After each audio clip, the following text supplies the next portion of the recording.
இன்றைய முக்கிய நிகழ்வுகள். புதுச்சேரியில் மழை, வெப்பம் தணிந்து குளிர்ச்சி நிலவியதால் மக்கள் மகிழ்ச்சி. பெண்ணிடம் தங்கச் செயின் பறித்த இருவர் வாகன சோதனையின் போது சிக்கினர். 13ஆம் தேதி முதல்வராக பதவியேற்கும் ரங்கசாமி. பாஜகவிற்கு 2 அமைச்சர், துணை சபாநாயகர் பதவி வழங்க ஒப்புதல் என தகவல்.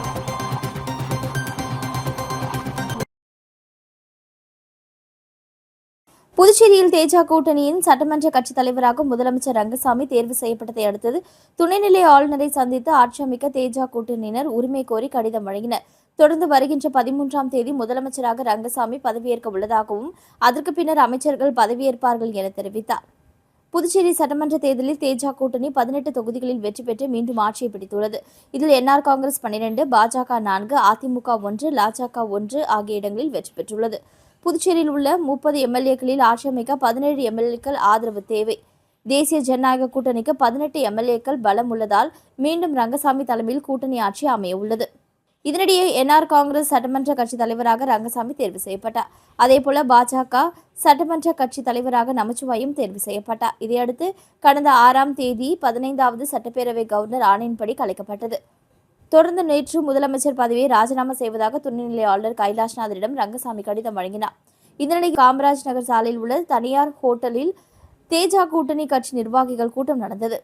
முதலமைச்சர் ரங்கசாமி மற்றும் மத்திய அமைச்சர் மன்சுக் மாண்டவியா ஆகியோர் தலைமையில் நடந்த கூட்டத்தில் பாஜக மாநில தலைவர் ராமலிங்கம், புதிதாக தேர்வு செய்யப்பட்ட பாஜக, என்ஆர் காங்கிரஸ், லாஜக, அதிமுக என 18 சட்டமன்ற உறுப்பினர்கள், என்ஆர் காங்கிரஸ் பொதுச் செயலாளர் ஜெயபால், முன்னாள் அமைச்சர் லட்சுமி நாராயணன் மற்றும் என்ஆர் காங்கிரஸ், பாஜக நிர்வாகிகள் இதில் கலந்து கொண்டனர். இக்கூட்டத்தில் தேஜ கூட்டணியின் சட்டமன்ற கட்சித் தலைவராக முதலமைச்சர் ரங்கசாமி ஒருமனதாக தேர்வு செய்யப்பட்டார். மேலும் அதே தனியார் நட்சத்திர விடுதியில் முதலமைச்சர் ரங்கசாமியுடன் மத்திய அமைச்சர் மன்சுக் மாண்டவியா ஆலோசனை நடத்தினார். அதில் பாஜகவுக்கு சபாநாயகர், 2 அமைச்சர்கள் பதவி ஒதுக்க கோரி பேசியதாக தகவல் வெளியாகியுள்ளது. இக்கூட்டத்தை தொடர்ந்து தேஜ கூட்டணி தலைவர் ரங்கசாமி, கூட்டணி கட்சித் தலைவர்கள் மற்றும் சட்டமன்ற உறுப்பினர்கள் துணைநிலை ஆளுநர் மாளிகைக்கு சென்றனர். அங்கு துணைநிலை ஆளுநர் கைலாஷ்நாதனை சந்தித்து ஆட்சி அமைக்க உரிமை கோரி கடிதம் வழங்கினார். அந்த கடிதத்தை உடனே குடியரசுத் தலைவரின் ஒப்புதலுக்கு துணைநிலை ஆளுநர் அனுப்பி வைத்தார். தொடர்ந்து செய்தியாளர்களிடம் பேசிய முதலமைச்சர், ஆட்சி அமைக்க அழைக்க கோரி துணைநிலை ஆளுநரிடம் கடிதம் அளித்துள்ளோம். கடந்த ஆட்சியைப் போல் தேஜ கூட்டணி ஆட்சி இம்முறையும் தொடரும்.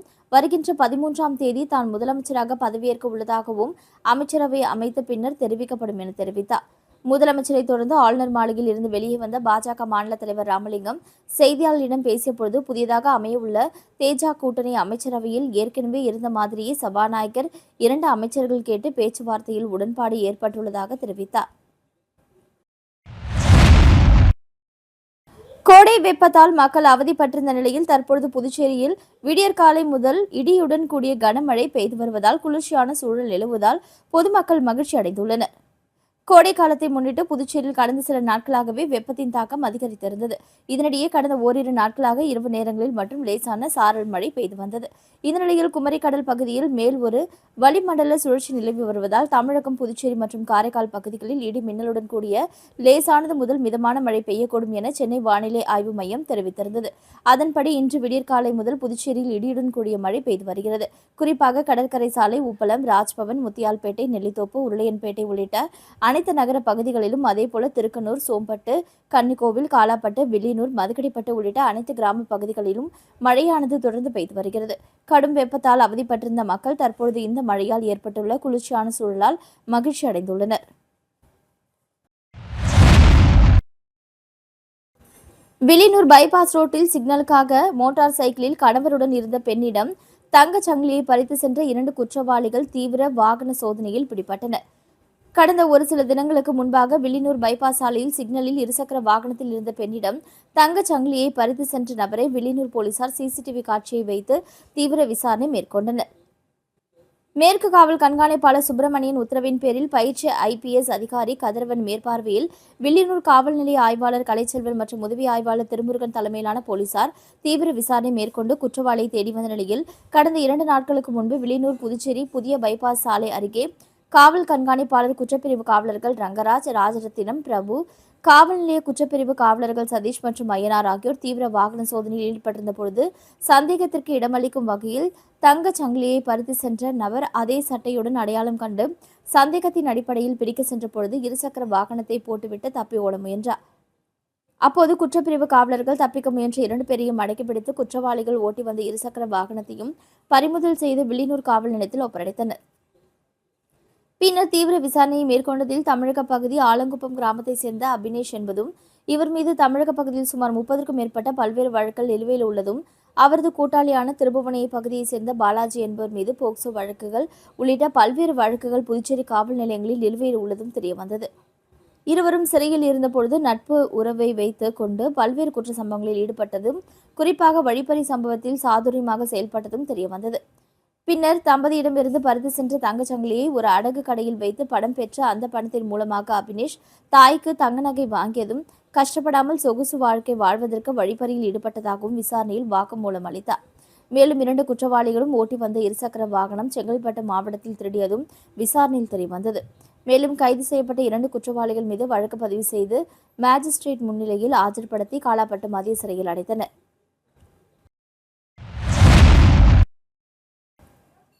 தமிழகத்தில் அமைச்சராக போகும் ஆதவ் அர்ஜுனா காசடிக்காமல் விஜயை பார்த்துக் கொள்ள வேண்டும். அவர் கமிஷன் அடித்து கெட்ட பெயர் ஏற்படுத்துவார் என லாஜக தலைவரும் ஆதவ் அர்ஜுனாவின் மைத்துனருமான ஜோஸ் சார்லஸ் மார்டின் கடும் விமர்சனம் செய்துள்ளார்.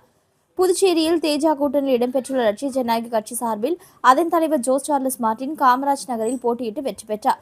இவரது மைத்துனர் ஆதவ் அர்ஜுனா இவர் நடிகர் விஜயின் தமிழக வெற்றி கழக கட்சியின் சார்பில் வில்லிவாக்கம் தொகுதியில் தேர்தலில் போட்டியிட்டு வெற்றி பெற்றார். இதனிடையே தமிழகத்தில் தாவேகா ஆட்சி அமைக்க உள்ள நிலையில் ஆதவ் அர்ஜுனா அமைச்சராக பொறுப்பேற்க உள்ளார். இந்த நிலையில் இன்று புதுச்சேரியில் ஆட்சி அமைக்க கோரி ஆளுநரை தேஜா கூட்டணியினர் சந்தித்து மனு அளித்தனர். இதனைத் தொடர்ந்து துணைநிலை ஆளுநர் மாளிகை வெளியே வந்த ஜோஸ் சார்லஸ் மார்டின் செய்தியாளர்களிடம் பேசினார். அப்பொழுது அமைச்சரவையில் அங்கம் வகிக்க கோரிக்கை வைத்துள்ளதாகவும், தமிழகத்தில் விஜய்க்கு கிடைத்த வெற்றிக்கு வாழ்த்துக்கள் என்றும், இந்த தேர்தலில் யாரை அவர் போட்டியிட வைத்திருந்தாலும் ஜெயித்திருக்கிறார்கள். இது விஜய் என்ற தனிநபருக்கு கிடைத்த வெற்றி. இதில் அவர் மக்களுக்கு சேவை செய்து அவர்களின் வாழ்வாதாரத்தை உயர்த்த வேண்டும் என தெரிவித்தார். தொடர்ந்து மைத்துனர் ஆதவ் அர்ஜுனா அமைச்சரவையில் பதவி பெறப் போவது குறித்து செய்தியாளர்கள் எழுப்பிய கேள்விக்கு பதிலளித்த ஜோஸ் சார்லஸ் மார்டின், ஆதவ் காசடிக்காமல் எந்த தப்பும் செய்யாமல் விஜய் அதை பார்த்து கொள்ள வேண்டும். அவர் கமிஷன் அடித்து கெட்ட பெயர் ஏற்படுத்துவார். இது நாட்டிற்கும் நல்லதில்லை என தெரிவித்தார்.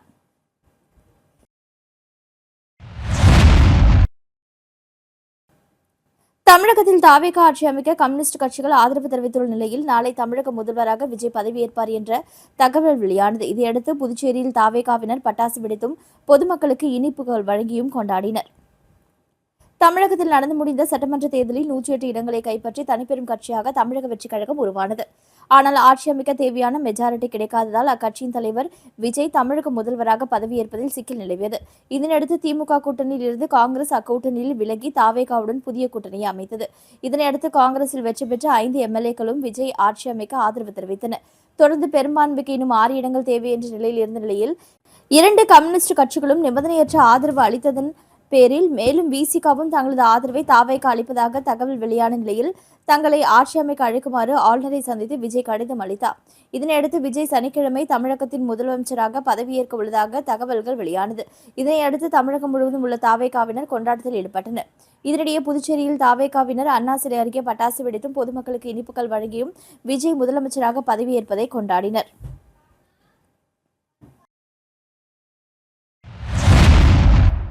விளம்பர இடைவேளைக்கு பிறகு செய்திகள் தொடரும்.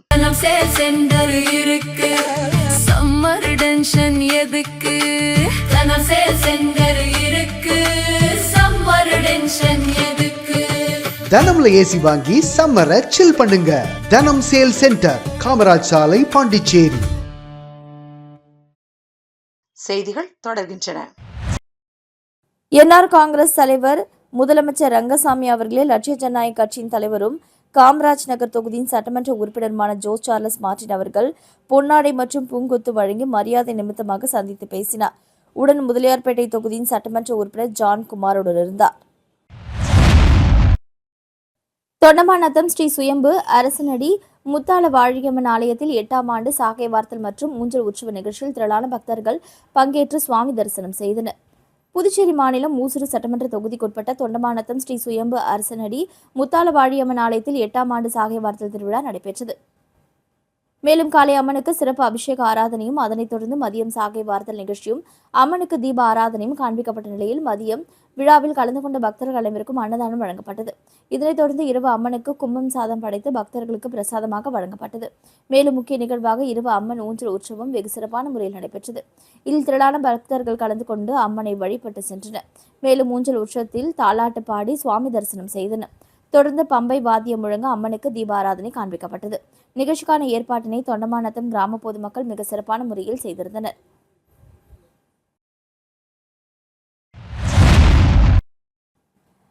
பாஜக முதலியார்பேட்டை தொகுதியின் சட்டமன்ற உறுப்பினரும் முன்னாள் அமைச்சருமான ஜான்குமார் லதா ஜான்குமார் அவர்களை லட்சிய ஜனநாயக கட்சியின் தலைவரும் காமராஜ் நகர் தொகுதியின் சட்டமன்ற உறுப்பினருமான ஜோஸ் சார்லஸ் மார்டின் அவர்கள் பொன்னாடை அணிவித்து பூங்கொத்து வழங்கி வாழ்த்து பெற்றார்.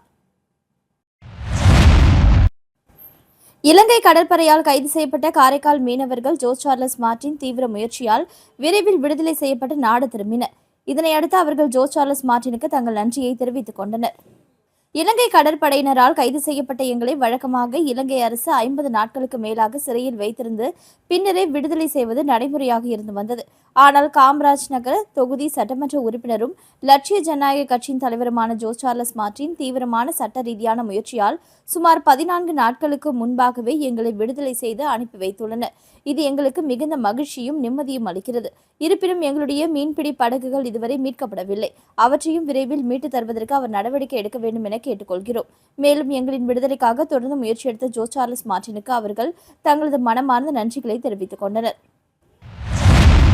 புதுச்சேரியில் தேசிய ஜனநாயக கூட்டணி கட்சிகளின் சட்டமன்ற கட்சித் தலைவராக ரங்கசாமி தேர்ந்தெடுக்கப்பட்டுள்ள நிலையில் 18 ஆதரவு எம்எல்ஏக்களின் கடிதத்துடன் லோக் நிவாசில் துணைநிலை ஆளுநர் கைலாஷ்நாதனை சந்தித்து ஆட்சி அமைக்க உரிமை கோரினார் முதல்வர் ரங்கசாமி.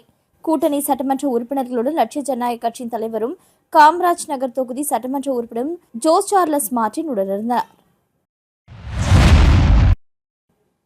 கர்நாடக துணை முதலமைச்சர் டி.கே. சிவகுமார் திருநள்ளாறு சனீஸ்வரன் பகவான் ஆலயத்தில் தரிசனம்.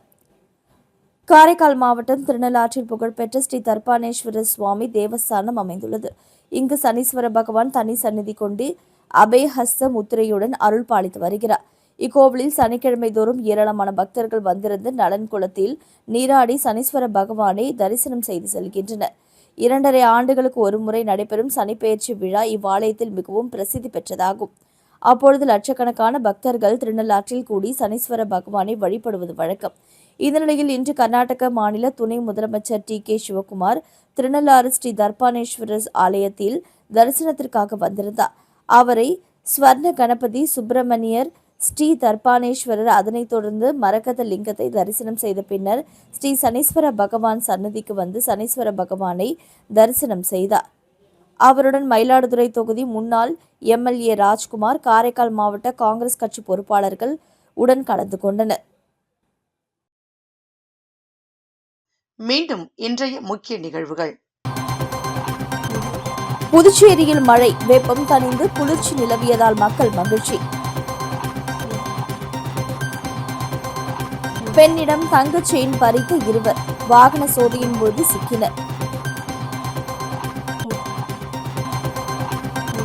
13ஆம் தேதி முதல்வராக பதவியேற்கும் ரங்கசாமி.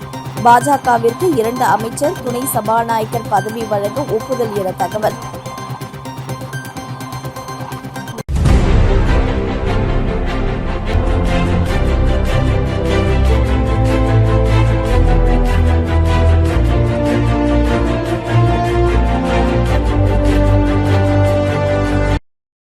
செய்திகளை உடனுக்குடன் தெரிந்து கொள்ள ஆஸ்கர் யூடியூப் சேனலை சப்ஸ்கிரைப் செய்யவும்.